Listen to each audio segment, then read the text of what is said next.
Morning, it's the 19th of August. This is a Td5 90 behind me. And Jacques, who is one of our paying subscribers, he's just up near Quebec City, asked if I would do the rear crossmember on this 90 because his was in a bit of a poor state. And I said, okay, when I get a bit of free time, and that time came up this weekend. I started this on Saturday morning, thinking by, oh, I'll have it all done by Sunday afternoon, and then Monday we can come and pick it up. Well, today's Wednesday morning, and I still haven't got it finished. I have never seen such a ridiculous idea for putting a fuel tank in a car. Or the idea of this crossmember. It's just, I don't know. It's just, I often wonder what Land Rover think. You know, what's the logic? Like, they didn't put any arches in the back of the vehicle to stop all the mud and the crap getting sucked up by the crossmember. But worst about it is, and this is a bit of a catch because I've done in the past a North American spec, NAS spec 90 rear crossmember, and what they did was bolted in the cradle from underneath the car, and there was a series of bolts on the chassis and in the rear crossmember. Hurrah, makes life easy. Not on this one. No, they put the cradle in the chassis as it was going down the production line before they put the body on. Now, I'm not going to film all this because it was so depressing, but I'll put some clips in and I'll show you the problems, because the tank is sandwiched between that bottom plate and the floor. You see, the tank is tight to there. Now, there's a rib there, but you can see in this corner, can you see how tight it is? There's no movement on it.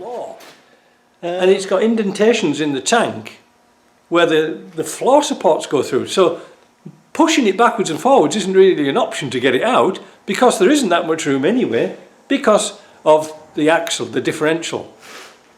Now, I've got this on my lift and the diffs dropped down, we still couldn't get it out. I had a hell of a job trying to get this tank out. I couldn't figure out how to do it.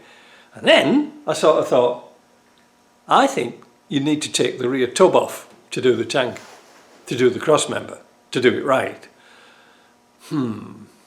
That's a lot of work. Well, maybe it is and maybe it isn't, because you've got to take the bolts out of here anyway, and then just under this crossmember here, there's a crossmember there with 2 bolts, and then it's a series of bolts around the seat base. Maybe it's not too bad, but I didn't know. I had no idea. And somebody in the comments said it was a bit of a bitch of a job. Yeah, he was right.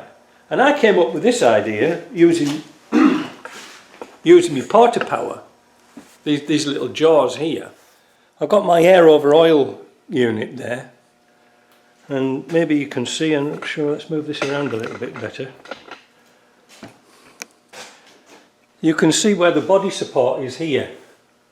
There's some pads here, pads here. But if I was to put that into there and just give it a little bit of an encouragement,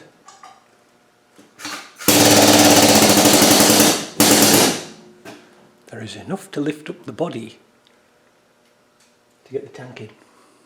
Jaws here, which open out, to lift the body up by about an inch or so, 30 millimeters or something like that.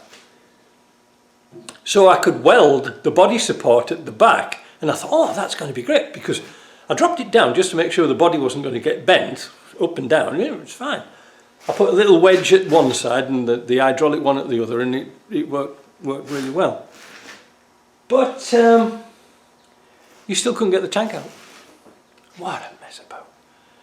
What a mess about it was. I eventually got it in, but yeah, if I was to do one of these again, which I wouldn't, and I recommend to you, just take the tub off.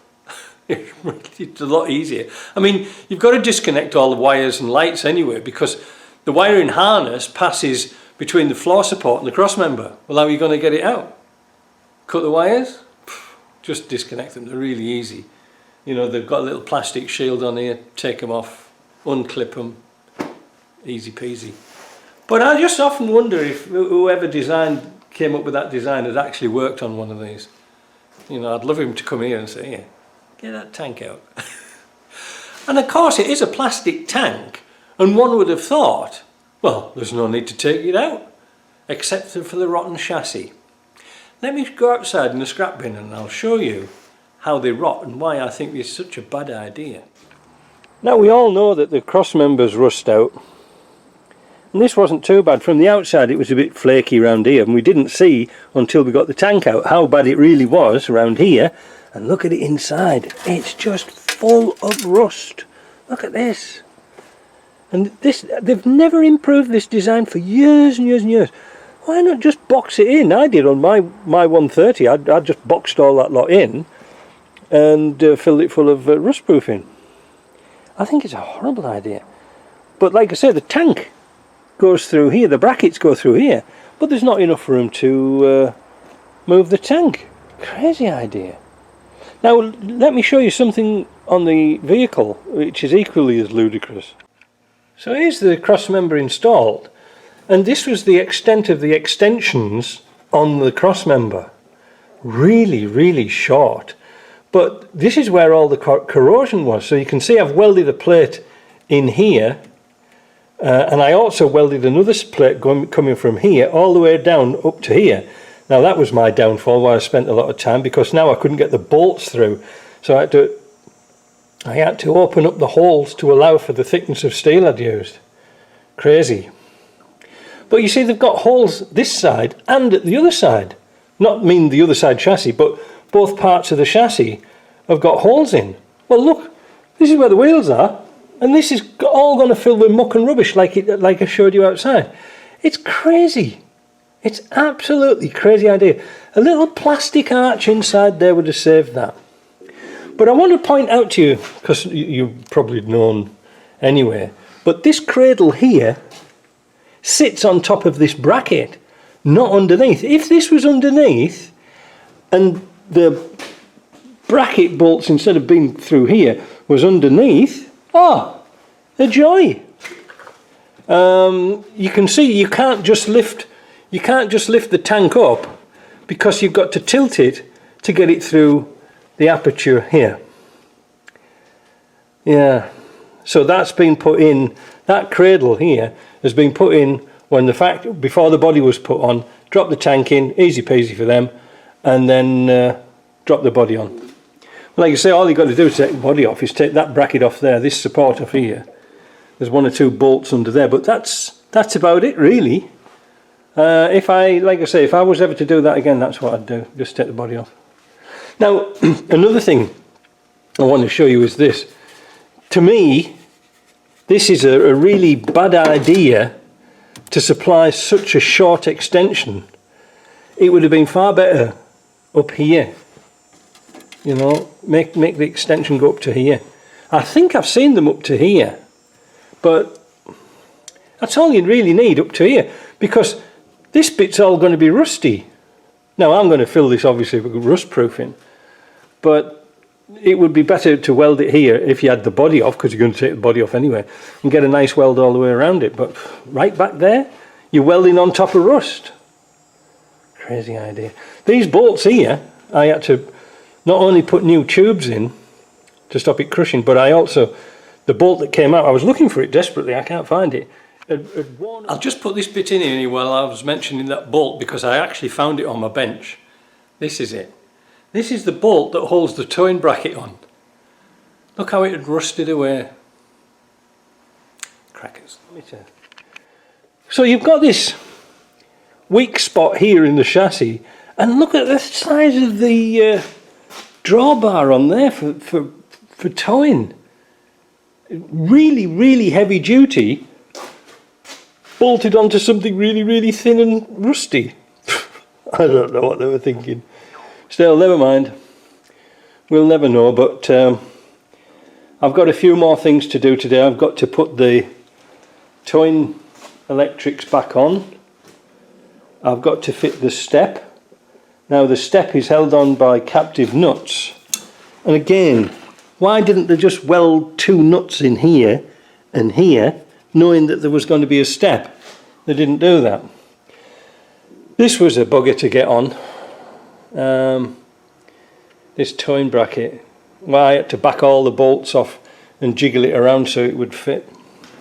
Yeah, not one of the best jobs, but it's strong enough now.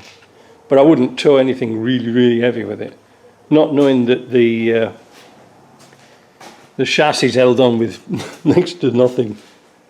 You know, crazy, isn't it? So, tips of the day for doing a 90, rotten old 90. Get the long extension chassis piece, cross member, and take the tub off. Honestly, the time you'll save and the swearing and all the messing about, just take the tub off. You've got to take it off to get this off. You've got to take the lights off. Anyway, that's my rant over the day. Let's get on and put this back together. Hopefully, I didn't have any M10 captive nuts in stock. Well, I had one, but they should be in today. And then we can get this out. I don't know. Land Rovers, eh?